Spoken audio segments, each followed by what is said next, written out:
In a quiet village nestled beside a dense forest and a flowing river, there lived a poor woodcutter named Heridas. From sunrise to sunset, he worked tirelessly, cutting wood in the forest and carrying heavy bundles back to the village to sell. The money he earned was barely enough to feed his family, but he never complained.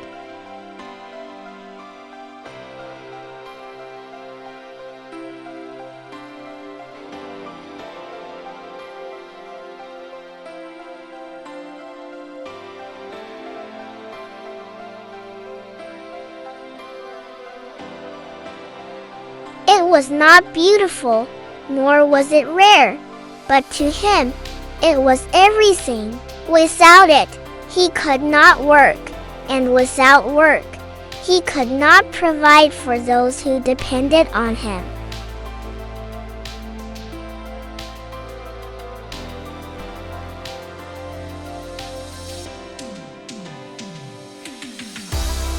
He reached the bank of the river, where tall trees stood close together, their roots drinking from the flowing water.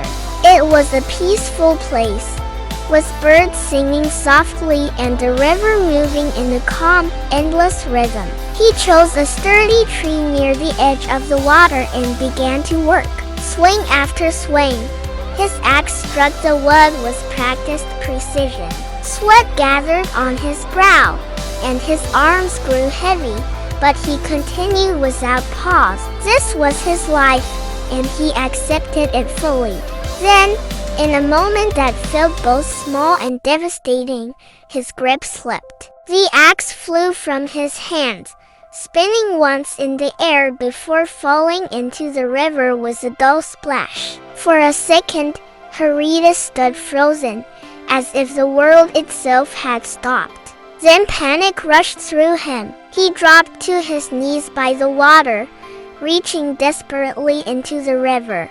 But it was too deep, and the current too strong. The axe was gone. A silence fell around him, heavier than any burden he had ever carried. Heridas sat by the riverbank, his head in his hands, and for the first time in many years, he felt truly helpless. Without his axe, he could not cut wood. Without wood, he could not earn money.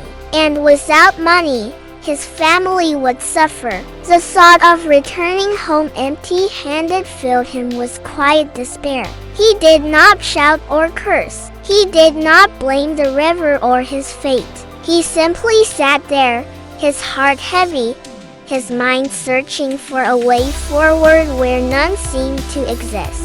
As his sorrow deepened, something strange began to happen. The surface of the river shimmered, not with the reflection of the sky, but with a soft, glowing light. Slowly, from the depths of the water, a figure emerged. It was a divine presence, calm and radiant, with eyes that seemed to see not just the world, but the truth within it. The figure spoke gently, asking Heridas why he was so troubled. With respect and humility, Heridas explained what had happened.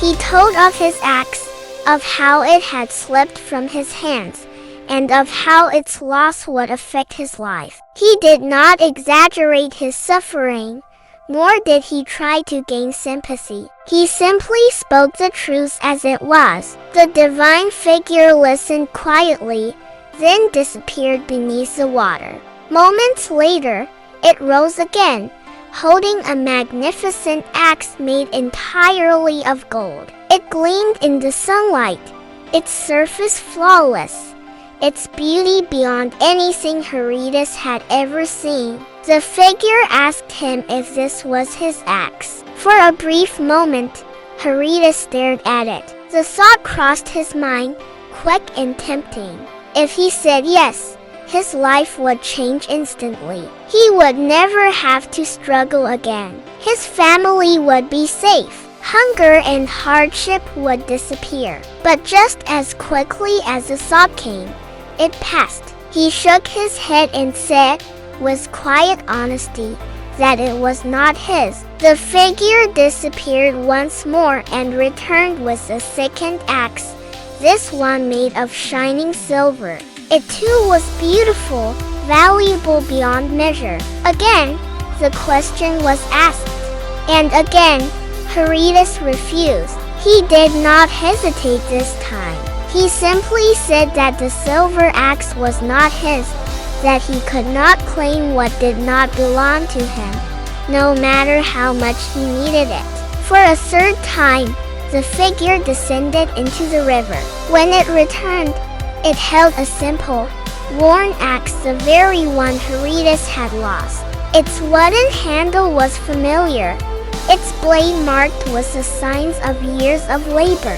Heridas's face softened with relief. Yes, he said, that was his axe. There was no excitement in his voice, no sense of victory, only gratitude. It was not wealth he had regained, but the ability to continue his life with dignity. The divine figure smiled. It had seen the truth in Heridas, not just in his words, but in his choices. As a reward for his honesty, the figure gave him not only his own axe, but also the golden and silver ones. It was a gift, not for his need, but for his integrity. Heridas was overwhelmed. He bowed deeply, his eyes filled with emotion, not because of the wealth now in his hands, but because his simple honesty had been seen and valued. He returned home that day with more than he had ever imagined possible.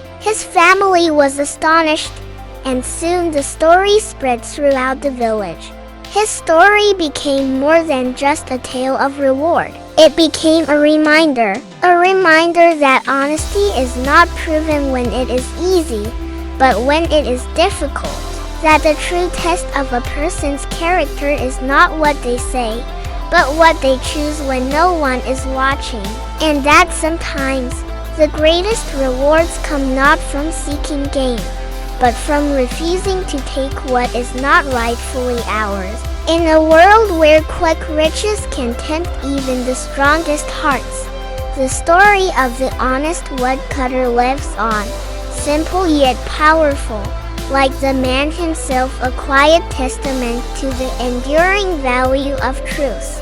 People spoke of the golden axe, of the miracle by the river, and of the reward that had come so suddenly. But not everyone understood the lesson behind it. Another woodcutter, hearing the story, became filled not with admiration, but with envy. He saw only the reward, not the honesty that had earned it. The next day, he went to the same river and deliberately threw his axe into the water. Then he sat down and pretended to weep.